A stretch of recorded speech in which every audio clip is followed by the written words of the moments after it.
हर देश की सभ्यता और संस्कृति की यात्रा में कई बार ऐसे मोड़ आते हैं जहां से इतिहास करवट लेता है। दरअसल इतिहास करवट नहीं लेता है, वो पूरा देश, वो पूरा समाज, वो पूरी सभ्यता एक दोराहे पर खड़ी होती है और वहां से उसी समाज को और उसमें जो निर्णायक लोग हैं उनको निर्णय लेने होते हैं कि इस दोराहे से वो कहां जाएंगे। जैसे हम सोच सकते हैं कि काश जो आक्रमण भारत पर हुए उसमें आक्रमणकारी सफल नहीं हुए होते, लेकिन क्या कभी हमने सोचा है कि वो सफल क्यों हुए?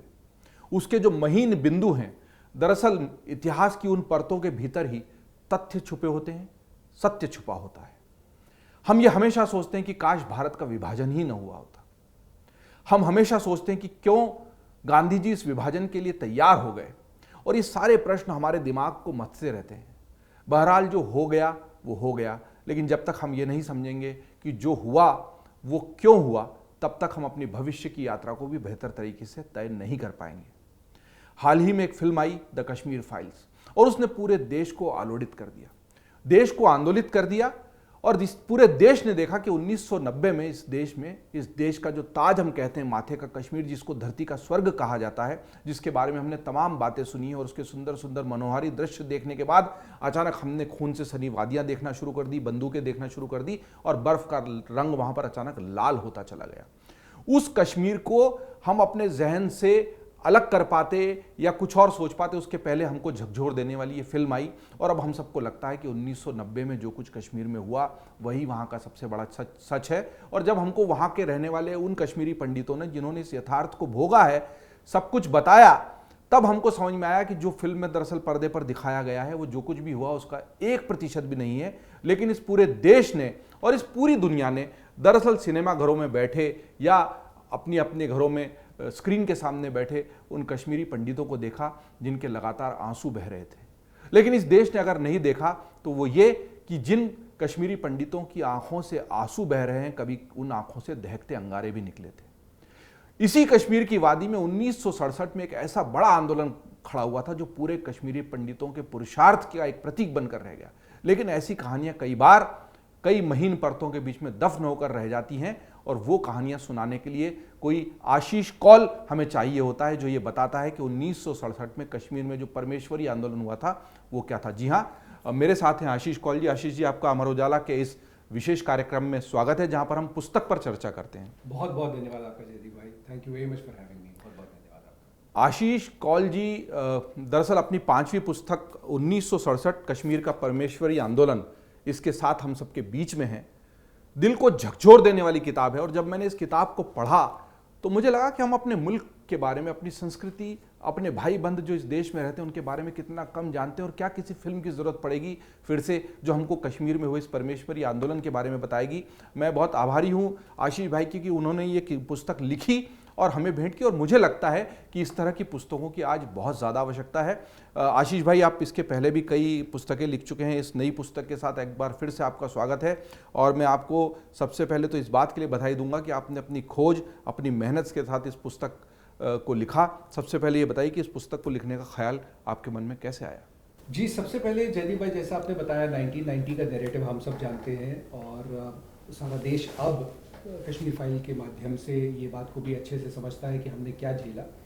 और इन पिछले 30 वर्षों में जो हमारे करीब 30-33 वर्ष का जो एक पीरियड इन एग्जाइल रहा है, इसमें मैंने हमेशा से एक चीज़ नोट की कि 2 सवाल अक्सर आते थे कि आप लड़े क्यों नहीं, आप अपनी ज़मीन के लिए, अपनी वजूद के लिए आप लड़े नहीं, आपने क्यों छोड़ दिया, और क्या आप डरपोक हैं? ये एक सवाल जो है, ये 2 सवाल खास करके मुझे हमेशा से मेरे जहन में रहे, और मैं हमेशा इनके बारे में सोचता रहा कि क्या हम ऐसे थे।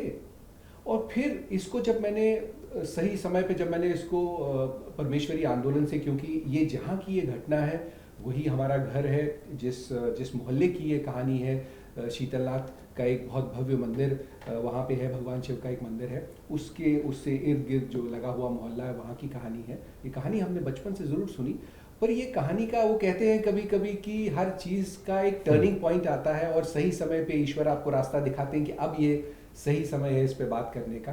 परमेश्वरी नाम हम सब ने सुना है, परमेश्वरी की कहानी क्या है किसी को नहीं पता।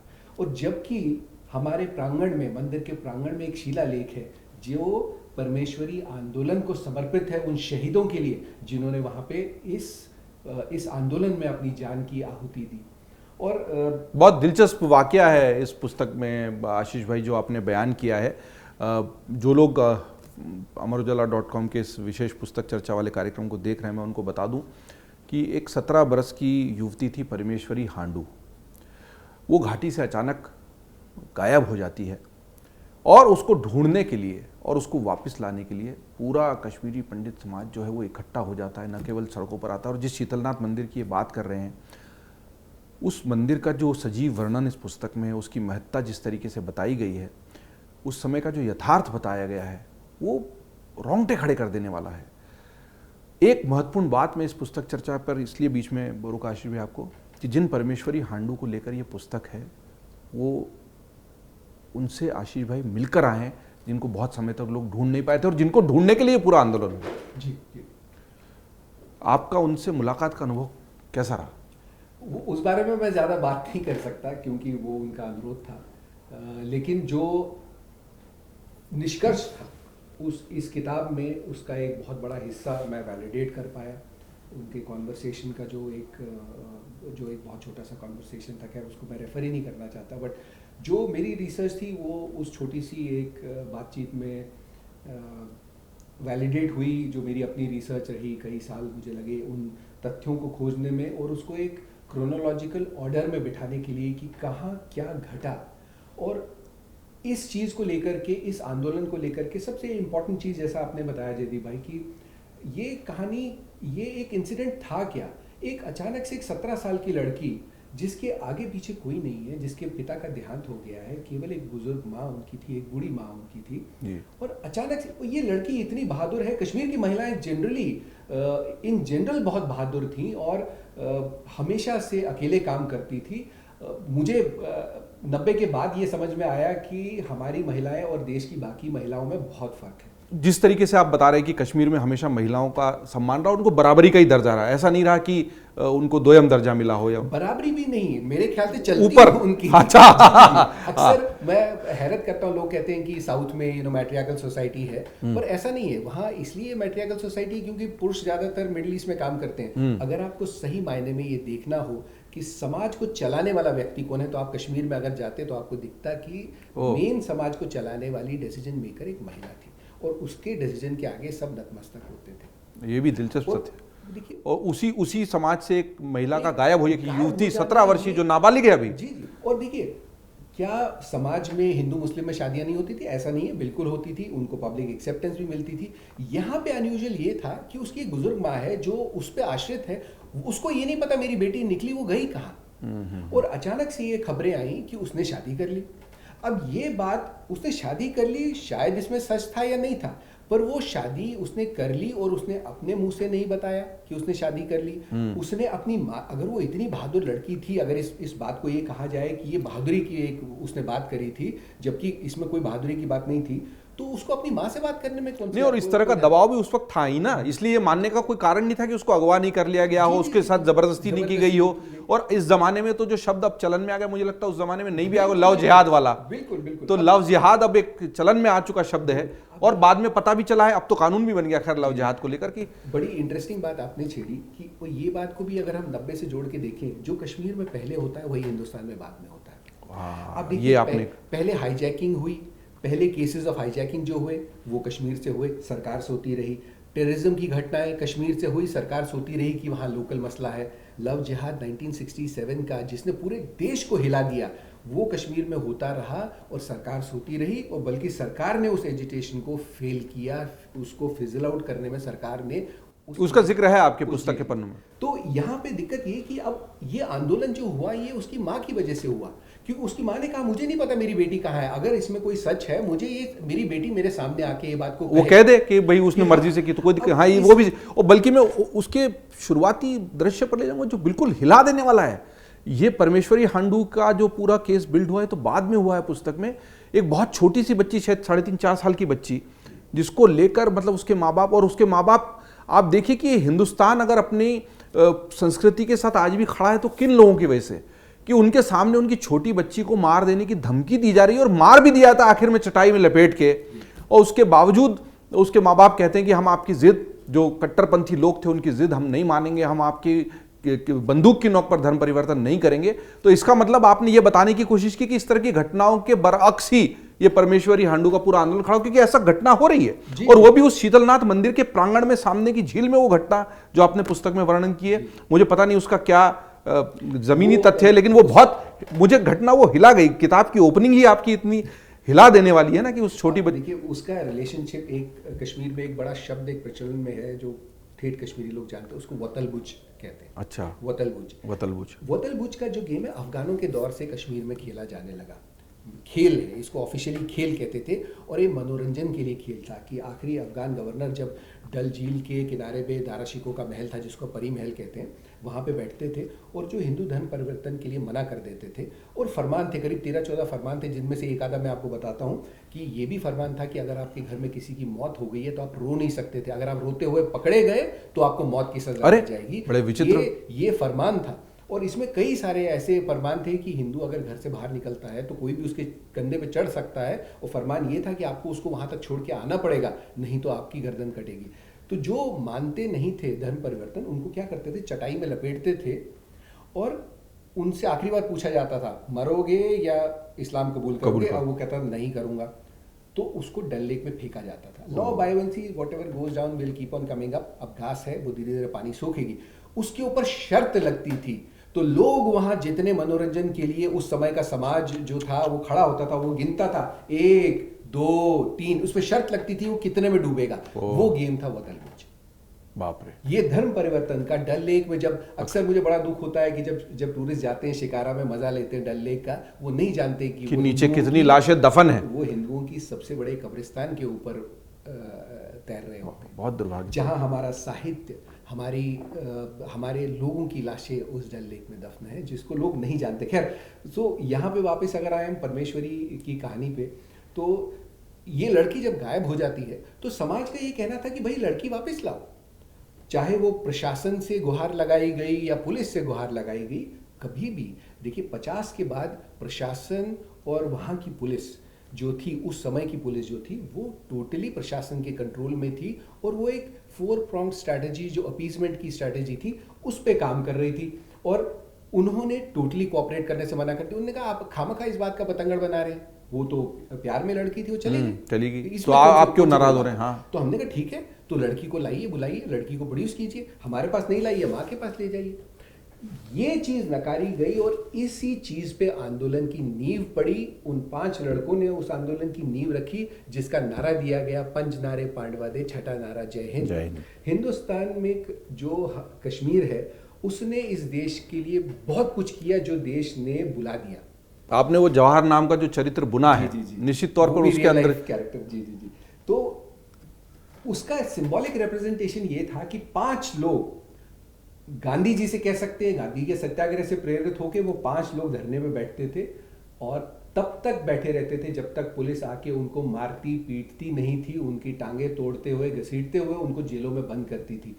उसके बाद उस जगह पे 5 लड़के और आते थे उस आंदोलन को आगे करने के लिए। तो ये 5-5 करते करते अलग जगह, कभी यहाँ कभी वहां, ये 5 का क्रम नहीं टूटा। ये इतिहास में पहली बार ऐसी घटना घटी कि शांतिप्रिय तरीके से लोगों ने आवाज उठाई। उनका सिर्फ एक मांग थी, हमारी बेटी वापस करो। और जब ये आंदोलन एक ऐसे क्रिटिकल स्टेज पे पहुंचा जयदीप भाई की प्रशासन को लगा कि ये अचानक ये समाज कैसे लड़े। जो समाज हमेशा, तो तत्कालीन जो गृह मंत्री थे यशवंतराव चौहान वो आए वहां, जो समाज हमेशा सर झुका के रहता था, आज उनकी गर्दन खड़ी कैसे हो गई। दिक्कत यहां से शुरू हुई कि जो समाज वो करता था, जिनको हमने दबाया कुचलाया हजारों सालों से, 800 सालों से उनको हमने मार काट करके कन्वर्जन, सिर उठाना उनका बंद कर दिया था, उनकी संस्कृति हमने छीन। कई बार अक्सर ऐसा भी होता है, मुझसे लोग कहते हैं, पढ़े लिखे लोग कहते हैं कि लेकिन जो कश्मीर का हिंदू है वो बाकी हिंदुओं की तरह तो है ही नहीं। आप तो फेस्टिवल भी नहीं मनाते, आप मांसाहार करते हैं, वो भी शिवरात्रि के टाइम में। उन लोगों को ये अंदाजा नहीं है कि ये अफगानों के दौर से जुड़ी हुई चीजें हैं। वहां हिंदुओं को फेस्टिवल मनाना वुड अट्रैक्ट कैपिटल पनिशमेंट। आपकी जान जाती थी अगर आप फेस्टिवल मनाते हुए पकड़े जाते। और जो शिवरात्रि में जो मांसाहार शुरू हुआ चलन, वो अफगानों की देन थी। कश्मीर में। तो लोग इतिहास को बिना पढ़े ही आरोप बिना लगाना, पढ़े ही अनर्गल वो बातें करना शुरू कर देते कि हैं। हमारा तो था ही नहीं। हमने जितनी कुर्बानियां दी, जुओं के तो पसीने निकल गए। 30 साल के प्रोसिक्यूशन में हमने 750 साल जिला, तब भी हमने वो घाटी नहीं छोड़ी। अब आप सोचिए कि 90 में क्या हुआ होगा कि हमको छोड़ के और एक तरह से एक बड़ी बात आशीष जी ने इस पुस्तक में स्थापित करने की कोशिश की, और जिसको इस पुस्तक को पढ़ने और उस फिल्म को देखने और तत्कालीन हालातों को एक पत्रकार की दृष्टि से फाइलें छानने के बाद मैं कह सकता हूं कि दरअसल 1990 में जो कुछ भी हुआ था उसकी बुनियाद 67 में रख दी गई थी, और अगर 67 में सही कदम उठाए होते तो 1990 होता ही नहीं, कभी नहीं होता। बिल्कुल। देखिए उस वक्त उन हालात में जब आपके पास कुछ नहीं था, शेख अब्दुल्ला की जो लैंड रिफॉर्म, जिसको मैं लैंड लूट पॉलिसी कहता हूँ, लैंड रिफॉर्म पॉलिसी लाई गई, हिंदुओं की सारी ज़मीनें छीन ली गई, उनको भिखारी बना दिया गया, उनकी नौकरियां छीन ली गई, उनको नौकरियां देना बंद हो गया। एजुकेशनल पॉलिसी इतनी रिग्रेसिव, दुनिया में शायद ऐसी कहीं कोई मिसाल हो कि स्टेट कॉम्पिटेंट अथॉरिटी बनती है जो मेरिट को डिसरिगार्ड करती है। इंटरव्यू वॉज ऑलवेज एक अलग कमरे में इंटरव्यू होता था, जो सीटें बढ़ती थी वो हिंदुओं को कभी नहीं मिलती थी। आप इतिहास भी अगर छान के देखें, इतना परसिक्यूशन हमने देखा। उस वक्त ये इस कौम ने खड़े होके एक डिमांड जब रखी कि हमें हमारी बेटी वापस चाहिए, हम नहीं हिलेंगे यहाँ से, और धीरे धीरे ये एजिटेशन इतनी बढ़ी कि पुलिस एक्शन हुआ, इस मोहल्ले को घेर लिया गया चारों तरफ से, तब भी एजिटेशन नहीं टूटी। खाना बंद हो गया, खाना नहीं मिलता था लोगों को, पानी काट दिया गया, बिजली काट। सोचिए हमारे ही देश में अंग्रेज तो जा चुके थे, अंग्रेज नहीं है। अब आप सोचिए, अपनी पुलिस है, अपने लोग हैं। 1967 ना लिखे तो शायद ये 1930 की घटना लगे, क्विट इंडिया ठीक मूवमेंट लगे। ठीक बात है। कि जहां, और इसीलिए कवर पर बड़ा सा 1967 इसमें लिखा गया है, और बहुत खूबसूरत कवर है ये। किताब के अंदर जो दर्द है उसको समेटने की कोशिश इस कवर में की गई है। तो वहां पे जो एक चीज में जोड़ना चाहता था वो ये कि इतना प्रशासन इतना बौखला गया कि यार ये हो क्या रहा है। ये मुट्ठी भर लोग बिना हथियार के, बिना किसी बंदूक के, ये मतलब अड़ गए हैं। हम इनको मार रहे हैं, पीट रहे हैं, जेलों में बंद कर रहे हैं, फिर भी ये आंदोलन बंद नहीं हो रहा। तो पानी, लास्ट में पानी काट दिया गया। और वहाँ जो एक तालाब हुआ करता था, शायद नहीं है वो तालाब हुआ करता था शिव जी का, जहाँ मंदिर होता है, तालाब तो होता ही है, उसमें जहर मिला दिया गया। बहुत ही मैंने पढ़ा पुस्तक में, ऐसे नहीं मरे तो वैसे मरे, पानी तो पीना है। वो ये गाथा इतनी बड़ी है। आप सोचिए कि कैसे उस मोहल्ले में, उस बैरिकेडिंग के अंदर में अलग अलग परिवार रातों को छुप के खाना बनाते थे और यहाँ पहुंचाते थे कि लोग भूखे ना मरे। उसके बाद रात को, आधी रात को पुलिस एक्शन होता था और टीयर गैस चलते थे। मेरे पिताजी बताते हैं कि कैसे हमारे जो एक और ताऊ जी थे, उनका देहांत हो गया, वो थोड़े से हार्ट पेशेंट था उनको, तो जब टीयर गैस अंदर पड़ता था उनकी तबीयत बहुत बिगड़ जाती थी। पिताजी ऐसे उनको गोद में उठा के एक कमरे से दूसरे कमरे में भागते थे कि इसको कैसे बचाएं। और वो क्या करते थे, वो छत, दीवार टांग के छत पे चढ़ते थे, छत से बाहर कूदते थे। हमारे घरों के बाहर ताला लगता था, ताला लगाते थे ताकि जब पुलिस आए गिरफ्तारी करने के लिए तो उनको ये लगे घर में कोई नहीं। और वो छत कूद के वापस घर के अंदर आया करते थे। ये घर घर की कहानी थी उस वक्त। मतलब आजादी मिलने के बाद भी सुबह की किरण कश्मीर में पहुंची नहीं है, क्योंकि ऐसा लग रहा है ये सब हम गुलामी के दौर की घटनाएं सुन रहे हैं, क्योंकि अंग्रेज पुलिस आती थी तब ऐसा करना पड़ा था, ऐसा होता था तब ऐसा। ये हम आजाद हिंदुस्तान, और ऐसा नहीं है कि आजादी बस अभी ही मिली थी, कि अभी भी, हम 1967 की बात कर रहे हैं, 20 साल बाद भी ऐसा कुछ नहीं हुआ। 20 साल बाद। और धरती पे स्वर्ग आप कहते हैं उसको, जिस धरती ने देश के प्रशासन चलाने के लिए, चाहे वो नेता हो, चाहे अभिनेता हो, चाहे वो प्रशासनिक अधिकारी हो, पॉलिटिशियंस हो, सब कुछ दिया। और उनको क्या मिला? उनको उसके बदले 1967 मिला। मांग क्या थी? हमारी बेटी वापस करो। वापस नहीं कर सकते, उसको मिलाओ मां से अपनी। पुलिस ने, उस समय की पुलिस ने, मुझे आपको बड़ी इंटरेस्टिंग बात बताता हूँ, मैंने पीएम पोर्टल पे कंप्लेंट डाली। अच्छा। कि भाई वो 1967 में इसकी एक एफआईआर हुई थी, उसका हुआ क्या? देखिए कानून है, एफआईआर है तो उसको क्लोजर होना चाहिए। इसके बारे में किसी को नहीं पता। अच्छा। तो मेरे पास महाराजगंज से, जी हम महाराजगंज से बोल रहे हैं, मेरे को एक बार लगा अच्छा, तो फिर मुझे लगा कि यार ये पुलिस वाले का जो लहजा है वो कश्मीर से नहीं, तो मुझे लगा आप तो क्योंकि बाहर से भी आते हैं लोग। उसने कहा मैं बिहार से, महाराजगंज से बोल रहा हूँ। मैंने कहा भाई साहब आप वहाँ से बोल रहे हैं? कहाँ आपकी कंप्लेंट हमारे पास आई है महाराज क्यों पहुंच गई? मैंने कहा भाई साहब पहले तो बहुत धन्यवाद, एटलीस्ट ये वो मोदी का राज है जहां पुलिस आपको फोन करके पूछती तो है कि आपने कंप्लेंट करी थी। आज से पहले होता तो शायद कभी ऐसी चीजें हमने कभी देखी नहीं। तो मैंने कहा नहीं साहब, मेरा जो पुलिस कंप्लेंट था, जो मैं चाहता था जानकारी, वो महाराजगंज, श्रीनगर का महाराजगंज है। वो बिहार के महाराजगंज पहुंच गई, तो बिहार के ब्यूरोक्रेसी अभी भी वैसी है, अभी भी वैसी है, ऊपर सत्ता बदल जाए ब्यूरोक्रेसी वैसी चल रही वैसी की है। वैसी है। तो उन्होंने लास्ट मोमेंट पे क्या हुआ कि जब इतनी मारकाट मची तो आंदोलन बस उस मोमेंट पे पहुंच चुका था कि अब यहाँ से शायद आगे बढ़ना मुश्किल था। उस आंदोलन को उस मोहल्ले से बाहर निकलने की कहानी सबसे ज्यादा इंपॉर्टेंट है कि ये बना इतना बड़ा आंदोलन कैसे हुआ। जो कुछ हजार लोग आंदोलन कर रहे थे उसमें बाकी लोगों का जुड़ना अभी बाकी था। और उस आंदोलन में एक लाउड स्पीकर की जरूरत थी। हम सब मास कम्युनिकेशन को पढ़ते हैं, मानते हैं, तो मुझे लगता है उस दौर में लोएस्ट कॉमन डिनोमिनेटर शायद मास कॉम का एक वो लाउड स्पीकर ही रहा होगा। तो उन बुजुर्गों को उस वक्त लगा कि यार एक लाउड स्पीकर की जरूरत है ताकि इस मोहल्ले से आवाज जो है वो बाहर तक जाए और लोग जुड़े। और उसका पूरा शब्द चित्र है जी, बट आपसे सुनेंगे लोग तो अच्छा लगेगा। तो ये जिम्मेदारी इस लड़के ने ली जिनका नाम मैंने जवाहर रखा है। तो अब दिक्कत ये कि पुलिस बैरिकेडिंग है, ना कोई बाहर जा सकता है ना कोई अंदर आ सकता है, प्रशासन की अनुमति के बगैर नहीं हो सकता था। और टोटली प्रशासन ने तो पूरे मोहल्ले को घेर लिया था इस आंदोलन की कमर तोड़ने के लिए। तो ये पूरी घटना कैसे एक गाड़ी में एक लाउड स्पीकर को कैसे मैनिपुलेट करके इस आंदोलन के अंदर लाया गया और आंदोलन उस लाउड स्पीकर का इतना बड़ा योगदान उसमें रहा कि अगले दिन करीब 50,000 के करीब लोग घाटी में इकट्ठे हुए और सबसे बड़ा आंदोलन कश्मीर में चला, जिसमें सबसे बड़ी भागीदारी वहां की महिलाओं की रही, वहां के बुजुर्गों की रही, वहां के बच्चों की रही। और इतिहास में रिकॉर्डेड है, हिंदू एक्शन कमेटी उस वक्त बनी, उनकी एक ही सर्वाइविंग कॉपी मैं देख चुका हूं। उसमें करीब मेरे ख्याल से 10-12 लोगों को तो चोरी छुपे लोग आते थे, उनको चाकू मार के भाग जाते थे। कई लोगों की जान ऐसे गई। जब टीयर गैस शेल्स जब पड़ते हैं तो मुंह धोना या करना बड़ा जरूरी होता है। वो पानी का रिप्लेसमेंट इतना अमानवीय आपने कभी शायद सुना नहीं होगा। उस पानी को बैटरी के एसिड से रिप्लेस कर दिया गया। और बाकी के लोग कहते हैं कि आप क्या सवाल पूछते हैं कि आप बहादुर थे। तब भी 1967 में यही वो कौम थी कि जब इसको मौका मिला उन्होंने मोबिलाइज किया, उन्होंने दिखाया अहिंसा की। अगर अहिंसा की ही बात करें, उन्होंने कोई गोली नहीं चलाई, उन्होंने उस पूरे सिस्टम को घुटनों पे ला दिया जो सिस्टम उनके खिलाफ रहा।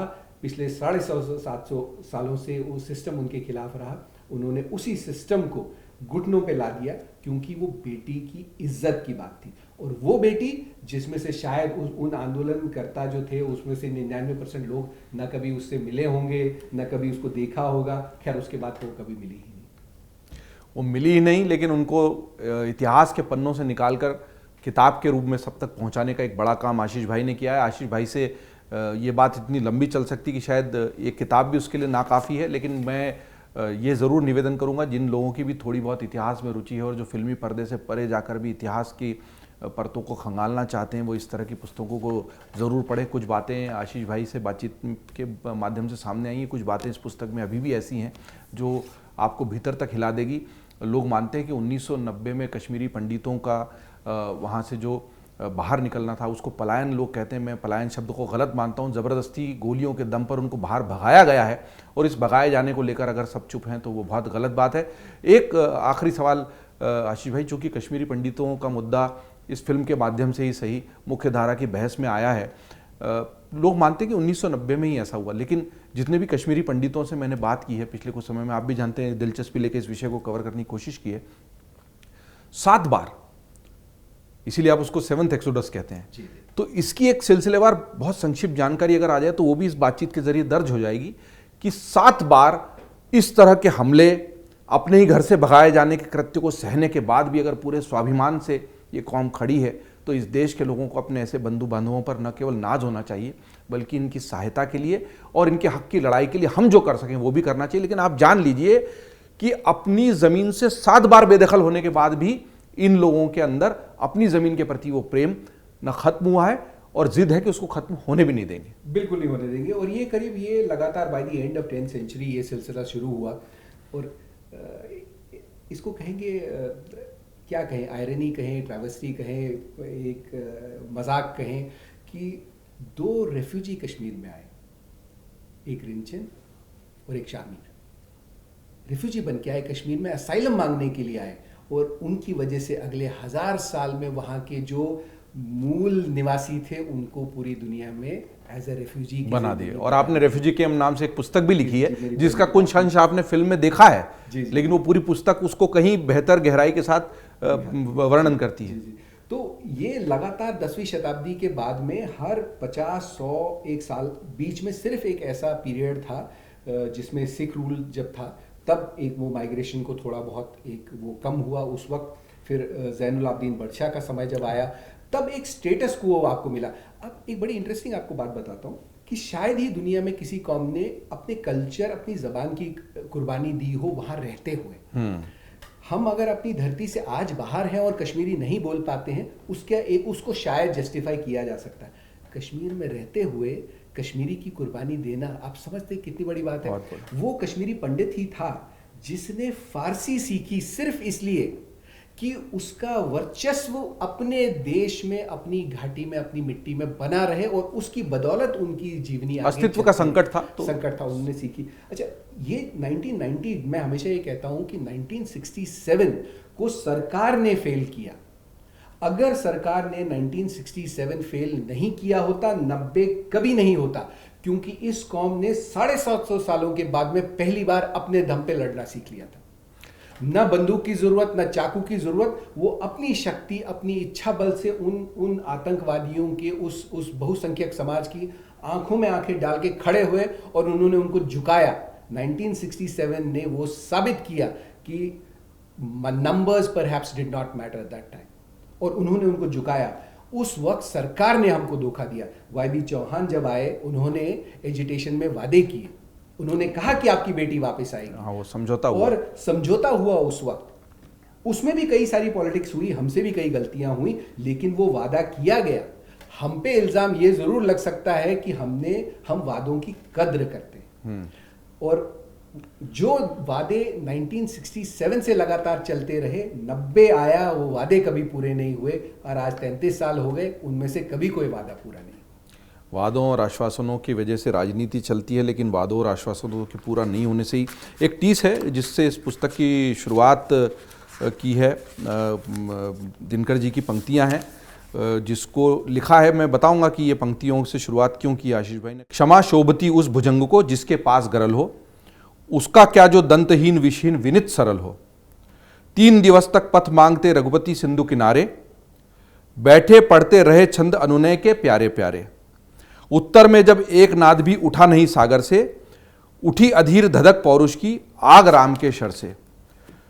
तो जब श्री राम जैसे, जिनको हम भगवान के रूप में पूजते हैं, उनका भी अनुनय विनय से काम नहीं चला, तो फिर उनको अपना पुरुषार्थ दिखाना पड़ा।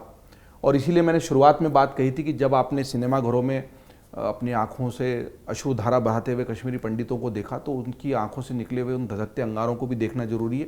और यही वो टीस थी जिसने शायद आशीष भाई को इस पुस्तक को लिखने के लिए प्रेरित किया कि इस कौम ने हमेशा से चुपचाप सब कुछ नहीं सहा है, हमेशा से आंसू ही इस कौम की पहचान नहीं रहे हैं। उन्होंने अपनी लड़ाई लड़ी है, और बल्कि एक बड़ी बात यह है कि अहिंसक तरीके से, लेकिन पूरी ताकत के साथ लड़ाई लड़ी। ये तो सरकारों ने, जिन्होंने हमेशा से आश्वासनों और वादों की टेबल पर इंसानियत को झुटलाया है, उन्होंने अपने वादे पूरे नहीं किए, इसलिए एक कौम हमेशा से खुद को ठगा हुआ महसूस करती है। मैं यही कहता हूं कि जिन्होंने वादे पूरे नहीं किए, इसके अलावा जो लोग तटस्थ भी रहे हैं और जिसमें पूरा हिंदुस्तान, पूरा मुल्क, उसके बाशिंदे शामिल हैं, उनका भी अपराध है। इसीलिए हमको दिनकर जी की वही पंक्तियां भी यहाँ पर फिर से उठानी पड़ेंगी कि समर शेष है नहीं पाप का भागी केवल व्याघ्र, और जो तटस्थ हैं समय लिखेगा उनका भी अपराध। आशीष भाई, उस अपराध के दस्तावेजीकरण का काम शुरू हो चुका है। मुझे लगता है जो इस अपराध बोध से ग्रस्त होंगे वो शायद कुछ बेहतर कदम उठाएंगे कि आगे इतिहास अपने आप को नहीं दोहरा। पीछे जो हो गया, देखिए, उसको हम मिटा नहीं सकते, उसको हम खत्म नहीं कर सकते, उसको बदल नहीं सकते, लेकिन कम से कम इतिहास के इन अध्यायों से सबक लेकर अपनी आगे की यात्रा तय कर सकते हैं। इन अध्यायों में जो धोखा है, जो प्रपंच है, जो छल है, वो हमको ये सोचने पर मजबूर कर देता है कि आखिर एक इतनी सुंदर पूरी की पूरी जमात जिसने अपने दम पर, अपनी विद्या के दम पर, माँ शारदा की पूजा के दम पर, शिव की पूजा के दम पर अपने अस्तित्व को, अपने संस्कारों को गढ़ा है, वो क्यों इस तरीके से अपने ही घर से बेदखल होने के लिए बार बार मजबूर की जाती रही।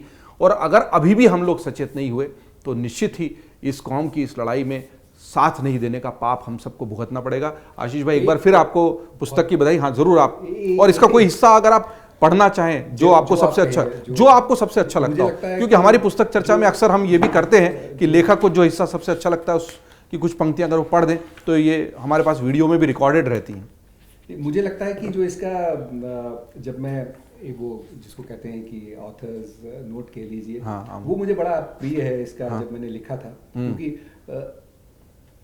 सब लोग नफरत की बात बहुत सब लोग करते हैं, मैं उस बात से थोड़ा सा हट के वो लिखना चाहता था। लेकिन उससे पहले जो नफरत की बात है वो भी करना बहुत ज़रूरी है, क्योंकि अक्सर हम पे यही होता है कि हम लोग भूल जाते हैं इन सब चीज़ों को। उस वक्त का जो समाज था, उन्होंने एक चिट्ठी लिखी, उनका रिप्रेजेंटेशन गया था सेंट्रल मिनिस्ट्री में कि हमें बचाइए हिंदुओं से। आप सोच सकते हैं कितनी हास्यास्पद बात, ऊपर उन्हें ये लिखा गया था कि हमें बचाइए हिंदुओं से, हमें डर लग रहा है इनसे, क्योंकि ये हथियार जमा कर रहे हैं शीतलनाथ मंदिर में, ये हमें मारेंगे, आइए और हमको बचाइए। जो कि झूठ था। मतलब 98% मेजॉरिटी ये कहती है कि हमको 1.2% कम्युनिटी से डर लग रहा है, हमें बचाइए। और ये वही कम्युनिटी थी जिसको 90 में ये सब देखना पड़ा, जिनको इन्होंने चुन चुन के मारा, सड़कों पे मारा, हमारी महिलाओं के साथ बलात्कार हुए, सड़कों पे हुए खुलेआम। बहुत दर्दनाक, और किस तरह झूठ गढ़ा गया ये सामने आता है। कोई भी एक पैरा, चंद पंक्तियां जो आपको लगती हो, आपके दिल के बहुत करीब हैं, वैसे तो पूरी किताब ही होगी और सबको किताब पढ़नी चाहिए। अगर दोबारा दिनकर जी की कविता और रामायण पे आऊं तो समुंदर ने श्री राम को रास्ता ना दिया होता तो वह सूख जाता, फिर भले ही राम उसे कैसे पार कर पाते, ये दूसरी बात है। बिल्कुल ऐसे ही अगर 1967 में अंदरूनी दोखों और सरकार के कुछ गलत कदमों के चलते कश्मीरी पंडितों के पौरुष का गला ना घोटा गया होता तो आज देश भर में शाहीन बाग और केरल जैसी घटनाएं ना होती, लड़कियां लव जिहाद का शिकार ना होती, बम धमाकों में विश्वास की धज्जियां ना उड़ रही होती। आज न्यूज़ चैनलों और अपने ड्राइंग रूम में टीवी सेट्स के आगे बैठे ऐसे कई लड़कियों को कटे शरीर के टुकड़े न गिन रहे होते, न उनको समेटे जा रहे होते। अगर 1967 की गलतियां ना होती तो देश और कश्मीर की जिंदगी में 19 जनवरी 90 नहीं होता, परमेश्वरी परिवर्तन ना होती। सच कहूं तो ये परमेश्वरी की कहानी बिल्कुल नहीं है, ये कहानी कश्मीरी पंडित समुदाय की उस जिजीविषा की कहानी है जो धोखे के थप्पड़ों से कहीं पीछे दब गई। इन दिनों हरियाणा के पंचकुला में रह रहे हैं हमारे विनोद राजदान जी, जिनका मैंने जिक्र किया था। उनके पास वो सर्वाइविंग एक कॉपी थी जिसका उन्होंने मुझे दिखाया और उसके फोटोग्राफ्स भी मुझे मिले। तो ये पुस्तक चर्चा थी 1967 कश्मीर का परमेश्वरी आंदोलन। लेखक हैं आशीष कौल जो इस वक्त हमारे साथ हैं। इसी तरह की साहित्य और पुस्तकों की यात्रा पर हम लगातार अमरउजाला.com के माध्यम से आपको ले चलेंगे। प्रभात पेपरबैक से किताब आई है, 300 रुपये इसकी वैसे कीमत है, पर मैं हमेशा कहता हूँ कि किताब की कीमत रुपयों में कभी नहीं गिनी जा सकती। जो ज्ञान, जो जानकारी, जो समझ हमको इन किताबों से मिलती है वो इन रुपयों से कहीं परे है। लेकिन फिर एक बार प्रभात पेपरबैक से आई आशीष भाई की इस पुस्तक के लिए इनको बधाई, और मैं उम्मीद करता हूं कि इनका ये जीवट देश और समाज के प्रति जो है वो बना रहेगा, और इनकी कलम से हमें फिर से इसी तरह के इतिहास के अध्यायों के बारे में जानकारी मिलती रहेगी। अमरउजाला.com के साथ आप सभी बने रहिए। धन्यवाद। धन्यवाद, बहुत बहुत। डाउनलोड करें अमर उजाला ऐप और पाएं खबरें लगातार।